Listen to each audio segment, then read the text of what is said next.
How do we do that? We got sprinklers. Shoot water straight up into the air. It comes down naturally. Uh-oh, it's getting loud. That means the storm's getting closer.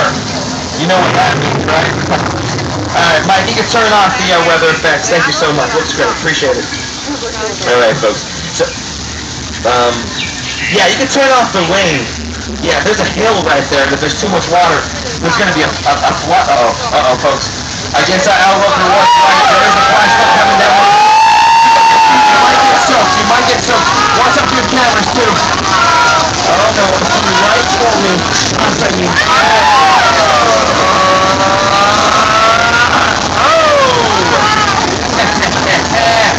I tricked you again.